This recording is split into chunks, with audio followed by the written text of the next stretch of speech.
안녕하세요. HLB 진양공 회장과 나노젠 호남 회장은 화상으로 만났습니다. 직접 만난 게 아닙니다. 만약에 진양공 회장이 호남 회장을 만나기 위해 베트남을 가면 격리되어야 합니다. 베트남은 해외 입국자를 격리하는 방역 지침이 있습니다. 베트남에서 시설 격리를 14일 동안 받습니다. 만약 백신을 접종했다면 14일이 아니라 7일로 줄어듭니다. 하지만 자료를 좀 더 찾아보니 한국과 베트남 사이에는 특별 입국 절차가 존재합니다. 한국의 기업인은 베트남에서 격리 면제를 받을 수 있습니다. 기업인의 활동을 제한하면 국가 경제도 타격을 받을 수 있기 때문에 격리 면제 제도를 도입한 것으로 보입니다. 예를 들어 기업인이 오늘 베트남에서 MOU를 체결하고 내일은 미국에서 MOU를 체결해야 합니다. 그럴 경우 베트남에서 시설 격리 14일을 받게 되면 내일 미국 MOU 스케줄은 취소하거나 연기해야 합니다. 기업 활동에 제약이 생깁니다. 그러므로 사업이 급한 기업인들은 격리를 면제해 주는 것입니다. 기업인이라고 무조건 격리 면제는 아닙니다. 급해야 면제입니다. 급하다는 건 베트남을 잠깐 들렸다 떠나면 급하다고 할 수 있습니다. 여유를 갖고 오래 머무를 계획이 아니라 업무를 처리하고 곧장 떠나기 때문입니다. 그래서 기업인들 중에 베트남에 14일 미만으로 방문할 기업인은 격리가 면제됩니다.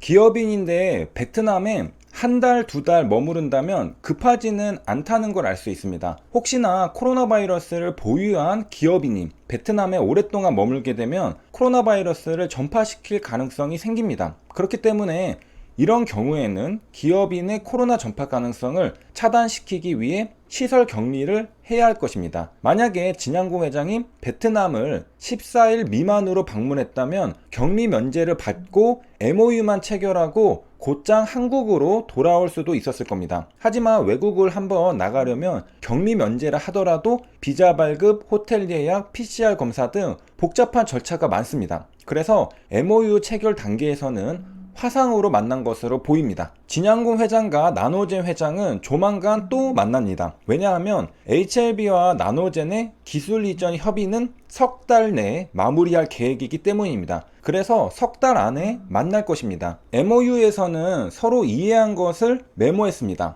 서로의 의사를 확인했습니다. 다음 단계는 구체적인 검토 단계입니다. 이를 위해 HLB와 나노젠은 각각 3명의 대표 과학자를 선임합니다. 과학자니까 기술 이전 계약서를 검토하는 게 아니라 나노코박스 자료를 검토합니다. 기술 이전 계약서는 변호사 등 법률 지식이 있는 전문가가 검토를 하고 나노코박스 자료는 과학자 등 의학 지식이 있는 전문가가 검토를 해야 할 것입니다. 대표 과학자가 각각 3명이니까 총 6명이겠죠. 그러니까 크로스 체킹하면서 꼼꼼하게 나노코박스 자료를 검토할 수 있을 겁니다. 대표 과학자들이 구체적인 나노코박스 데이터를 검토하는 건 MOU 체결 이후입니다.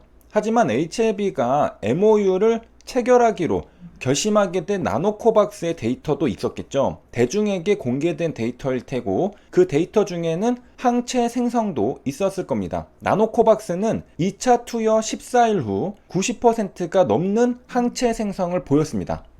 백신을 접종하면 항체가 생깁니다. 그런데 정말 항체가 생겼는지 알아보려면 어떻게 해야 할까요?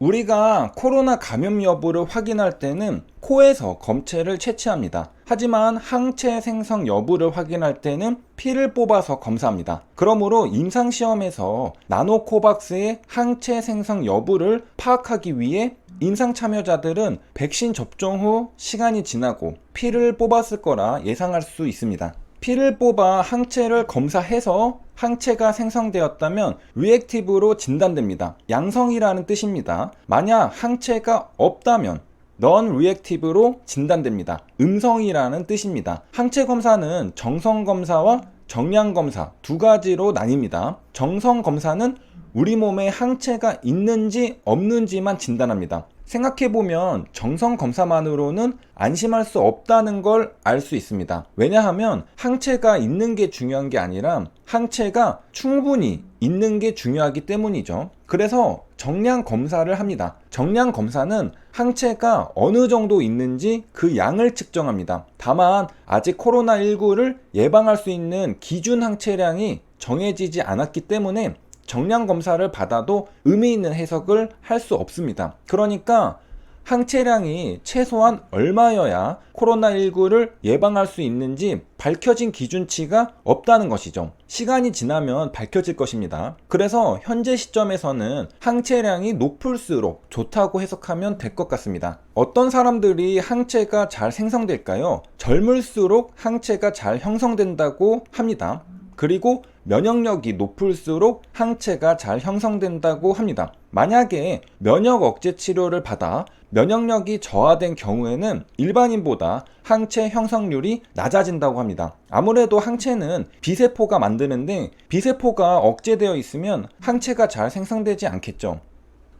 백신 접종자의 관심사는 항체가 얼마나 지속될 것인가 일 텐데요. 왜냐하면 항체의 지속기간이 짧으면 백신을 조만간 또 맞아야 하기 때문이죠. 항체 지속기간은 30일에서 250일로 다양하게 보고됐다고 합니다. 최대 250일이면 365일보다 작습니다. 1년이 안 되는 것이죠. 아직 백신이 나온 지 얼마 되지 않았기 때문에 시간이 지나면서 항체 지속기간의 최대 일수가 증가할 가능성도 있습니다. 현재까지는 백신에 대한 장기 데이터가 부족하고 현재 진행형으로 데이터가 쌓여가고 있습니다. 문제는 백신을 접종하고 시간이 지나면 항체의 양이 줄어들 수 있는데요. 항체의 양이 줄어들다 못해 양성이 음성으로 바뀔 수도 있다고 합니다. 6개월에서 12개월 정도 지나면 양성에서 음성으로 바뀔 수 있다고 합니다. 백신 접종하기 전으로 돌아간다는 소리죠. 항체 지속 기간이 최대 250일이고 최소 6개월이 지나면 항체 양이 양성에서 음성으로 바뀔 수도 있다는 사실을 생각해 보면요.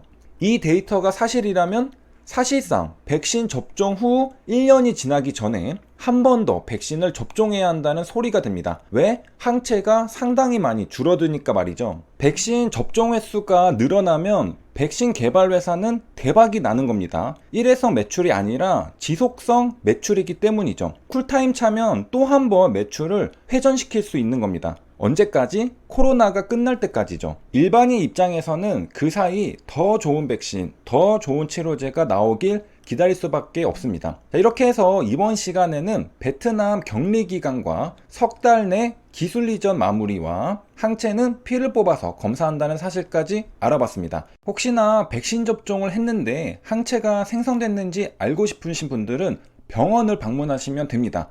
보건소에서는 항체 검사를 하지 않는다고 합니다. 언제 가면 되느냐? 백신 접종 후 4주 뒤에 항체 검사를 받으면 되겠습니다. 백신을 맞은 뒤 항체 형성까지는 최소 2주가 소요된다고 합니다. 우리가 저번에 살펴본 화이자 논문에서는 백신 1차 접종 12일부터 백신의 효능이 나타난 걸 확인할 수 있었죠. 여기까지 시청해주셔서 감사합니다.